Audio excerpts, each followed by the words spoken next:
Ya kan mereka sempet pegang ini saya gitu, nadi lah ini. Katanya sih udah lewat lah. Bahkan kata kawan juga katanya udah nggak ada ini, udah nggak ada, kayak yang ada busanya aja gitu kan. Ditambah saya bukan kurang terbiasa, emang belum pernah aja gitu berenang di alam bebas. Di tengah saya tuh ada yang narik kaki saya tuh. Ditambah napas saya udah nggak kuat. Assalamualaikum pemirsa, kembali lagi di channel Walim Misteri. Bagaimana dengan Anda? Ada dulu baru yakin atau yakin dulu baru ada?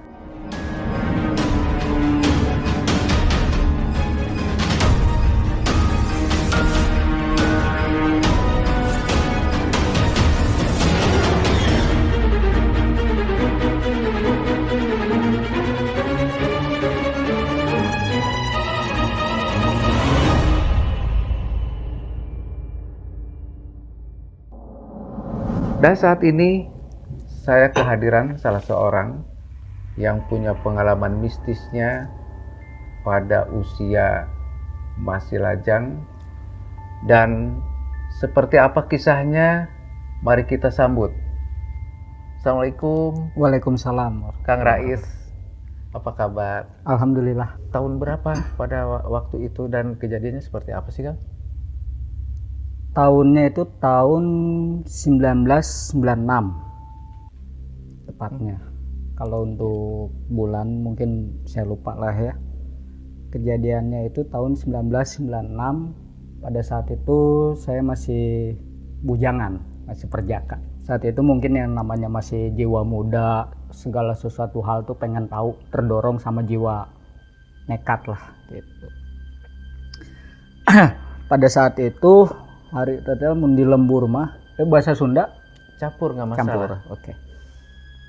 Waktu masih bujangan itu kita sama anak-anak sama kawan-kawan ya, saat itu umur 21 tahun, kita suka nyari teh kijing.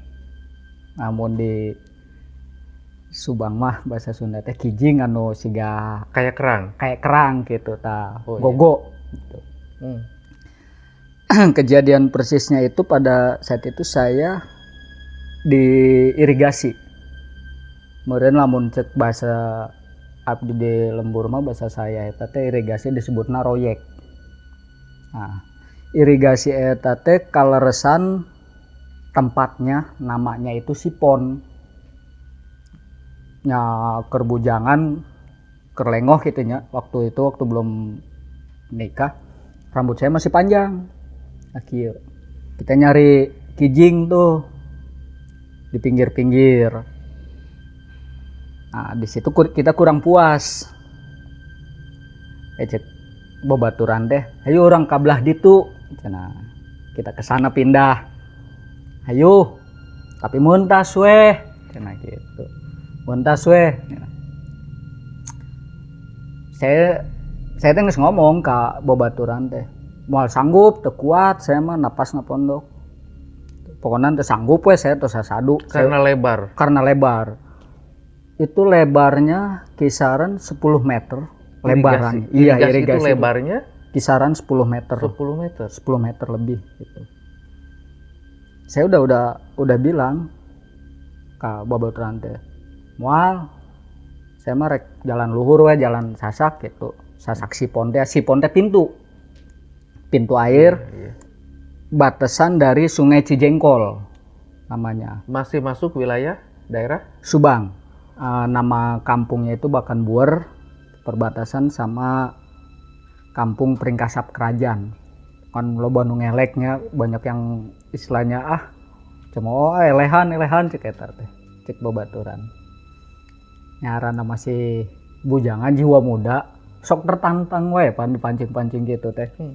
Ditambah pada saat itu pakaian saya tos dipuntaskeun, geus dibawa nyebrang gitu.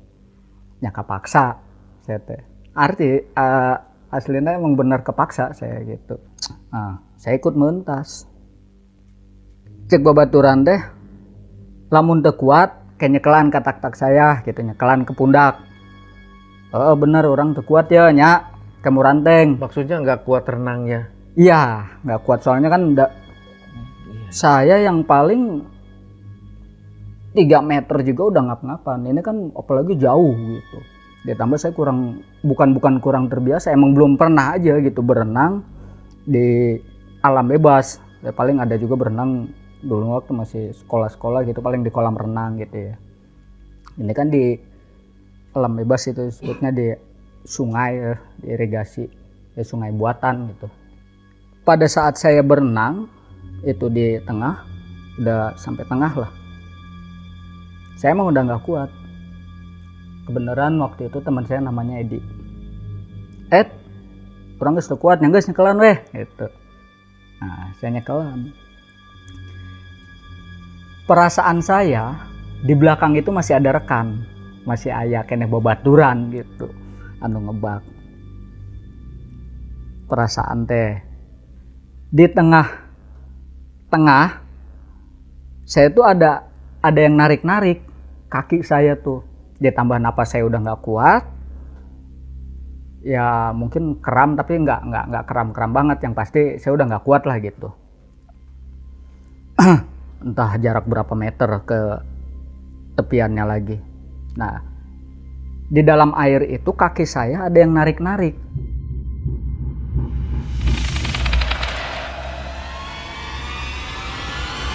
Saya kira temen di belakang, masih suka bercanda lah gitu ya, namanya anak-anak dulu.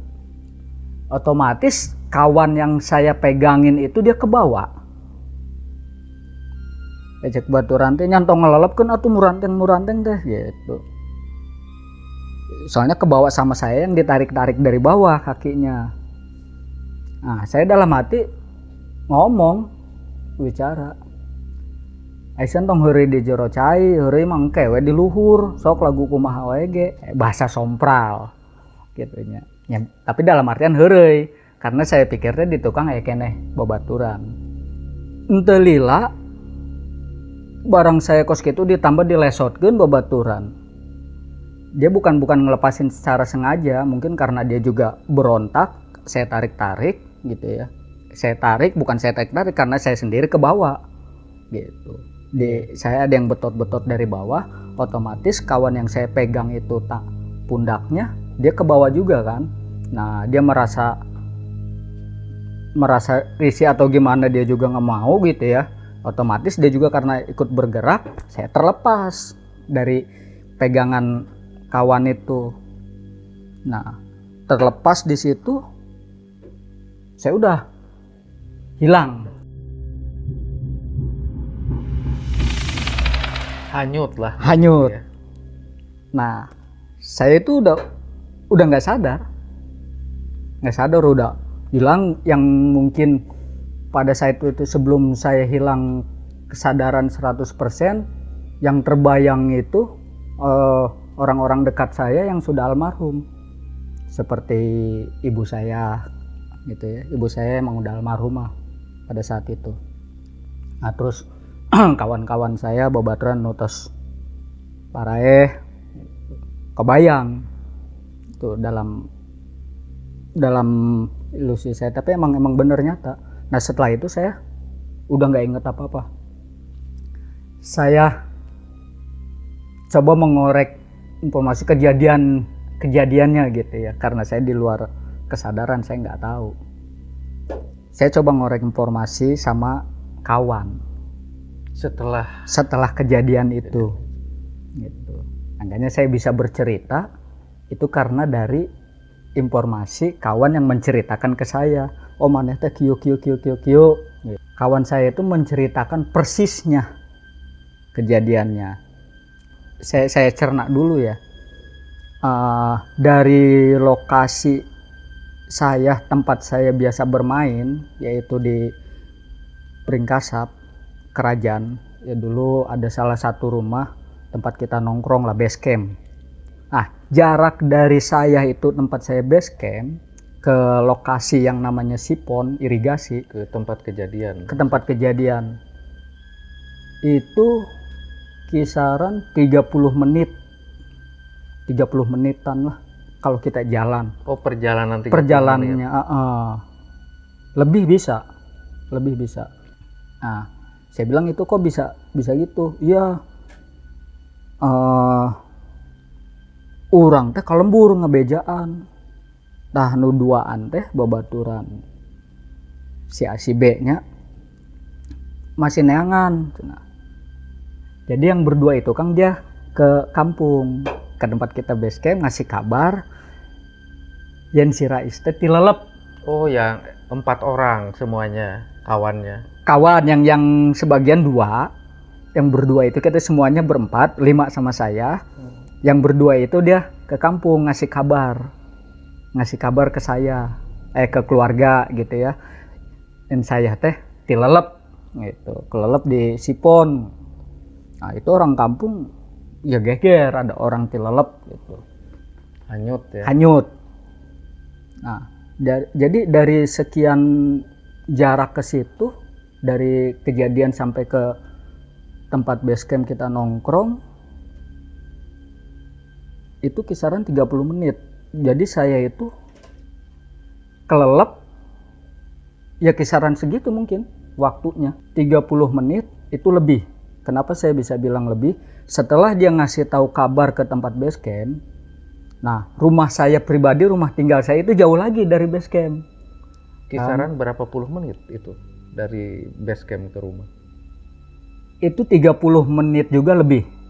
Saya nggak nanya dia ngasih kabarnya pakai sepeda atau motor atau jalan gitu. Yang pasti dia ngasih kabar ke bapak saya, ke orang tua saya gitu. Nah kawan saya ini masih mencari saya yang berdua itu. Katanya kawan saya yang mencari itu, kebetulan dia sekarang masih ada sih yang jadi saksi saya itu, dia jadi RT. Dia bisa menceritakan. Nah saya tahu di kejadian itu, saya tanya sama dia, terus saya tanya lagi sama kawan saya yang satunya, ternyata benar ceritanya. Dia yang berdua itu masih mencari saya dari tempat kejadian saya kelelep sampai batas itu pintu air yang namanya Sipon. Nah dari situ Sipon dia balik lagi mencoba mencari saya di pinggiran, tapi masih di pinggiran, dia mencarinya di darat, belum ketemu. Nah yang di kampung itu, di tempat base camp, warga udah rame, istilahnya kumpul lah gitu ya, ada orang kelelep gitu ya. Apalagi mereka tahu yang kelelep siapa tuh, si Rais, si Gondrong gitu. Akhirnya saya ketemu sama kawan saya, katanya saya tuh jul gitu di pinggiran itu, di air itu. Di air. Mungkin dari ke pintu air itu yang namanya Sipon jaraknya kisaran 5 meter mungkin. Kalau saya nggak ketemu ya walau alam masuk berarti masuk itu ke ya? Pintu air. Ke pintu air ya. Ya mungkin saya nggak bisa bicara di sini. Gitu. Nah, kalau saya sampai nggak ketemu ya tinggal almarhum lah gitu. Bisa kebayang yang namanya pintu air, apalagi dia pintu yang membatasi dengan sungai Cijengkol itu. Sungai Cijengkol putus, nanti nyambung lagi itu sama irigasi. Nah, baru paling muncul kalau iya. Karena yang udah banyak sih yang kejadian di situ. Sampai emang Sipon itu banyak cita-cita mistisnya gitu. Oh, jadi terkenal angkernya di situ. Betul, terkenal angkernya. Ya bukan cita isapan jempol aja, emang toseur sih anu nguping yang Sipon teh terkenal dengan hal yang mistisnya gitu. Banyak kejadian-kejadian. Alhamdulillahnya saya belum nyampe ke pintu, itu jarak sekian 5 meter lagi ketemu sama kawan. Dia cari katanya pakai kaki. Dia mungkin ini kan pinggirannya ya, dengan sungai, dia duduk di sini, dia coba pakai kaki gitu. Nggak ketemu. Nah pas muncul itu Ya rambut saya mungkin dulu sedikit Oh, jadi pirang. kelihatan kepalanya di air. Kelihatan kepalanya aja, jadi samar mencaranya mah saru ujung lumut gitu. Cuman ada perbedaan karena rambut saya pirang gitu, agak bule-bule dulu. Nah, ketahuan, diambil itu saya. Setelah diangkat, saya mah di luar kesadaran aja, nggak inget apa-apa, blank, nggak tahu aja. Terus yang dia temuin, mana mah tunais gus ngabudah wae, ngabusa mulut teh keluar busa aja gitu. Bingung mau di apa katanya. Tapi masih hidup pada waktu itu, kata mereka yang menceritakan kejadian itu. Katanya sih nggak ada, jadi cuma busa aja. Keluar busa aja gitu, keluar busa putih gitu. Ya kan mereka sempet pegang ini saya gitu, nadi lah ini. Katanya sih udah lewat lah gitu. Nah, mereka coba angkat saya pas ada mobil bak itu L300 ya. Maksudnya ada yang melintas? Kebenaran ada yang melintas itu. Saya juga nggak tahu persis ya, karena di luar kesadaran saya. Itu juga kan cerita dari kawan yang menyaksikan bersama saya gitu, dia yang menceritakan semuanya. Nah, diangkat saya ke mobil itu. Setelah diangkat, mobil itu nggak jalan. Oh, nggak jalan? Iya. Mendadak mogok ada mobil. Yang tadinya dengan harapan ada mobil melintas bisa tumpangan membawa iya langsung ke rumah sakit atau kemana, ternyata nggak jalan. Betul, nggak jalan. Bahkan katanya si as mobilnya itu langsung potong pas dimuatin saya itu ke baknya si mobil itu. Akhirnya pakai beca, pas ada beca, tapi nggak dibawa ke rumah karena warga udah penuh di tempat kita yang namanya base camp, itulah markas kita lah, tempat kita nongkrong. Nah, dibawa ke situ, saya masih dalam keadaan nggak sadar, dipanggil lah paranormal, lamun cara orang madukun gitunya, anu paham yang begitu-gituan. Karena pas sudah sampai lokasi, tadinya saya nggak ada napas waktu di tempat kejadian. Bahkan kata kawan juga katanya, wah udah nggak ada ini mah, udah nggak ada, kayak yang ada busanya aja gitu kan. Asumsi mereka kan karena jarak sekian menit tambah ke sana ngasih kabar. Ada juga warga yang nyusul ke lokasi gitu, karena dikabarin sama temen.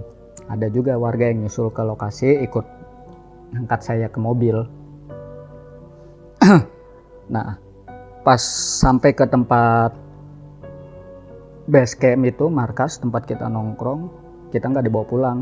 Saya tuh nggak dibawa ke rumah pribadi, mungkin karena terlalu jauh atau gimana, mungkin diberi pertolongan pertama lah gitunya. Nah, dipanggil paranormal itu. Nah, pada saat itu saya tuh kemasukan di luar kesadaran saya juga. Itu saya fasih berbahasa Sunda pada saat itu. Sedangkan saya bahasa Sunda pada saat itu kurang begitu fasih, karena saya lama di Jakarta, itu sekolah di sana. Jadi kalau datang ke kampung tuh liburan atau sekedar main atau gimana gitu, pokoknya bolak-balik. Jadi bahasa Sunda saya kurang begitu fasih lah gitu, masih kasar, masih beledak-beledak. Nah, pada saat itu bahasa Sunda saya katanya begitu fasih, bahasa golek. Ya saya nggak tahu persis lah apa yang dibicarakan anak gitunya yang eta teh. No, pasti saya kemasukan dengan bahasa Sunda yang begitu fasih, ngobrol kio cenah kemasukan gonta-ganti kayak maung, cekikikan, ya itu kan kata-kata mereka yang sadar, yang menyaksikan saya, karena banyak warga yang ngeriung katanya gitu. Sampai saat ini saya punya anak 2 ya. itu masih tergambar terus kejadian saya di alam, Ini menarik nih kan. di alam misterius, mungkin di alam goib atau alam apalah, alam sana gitu ya.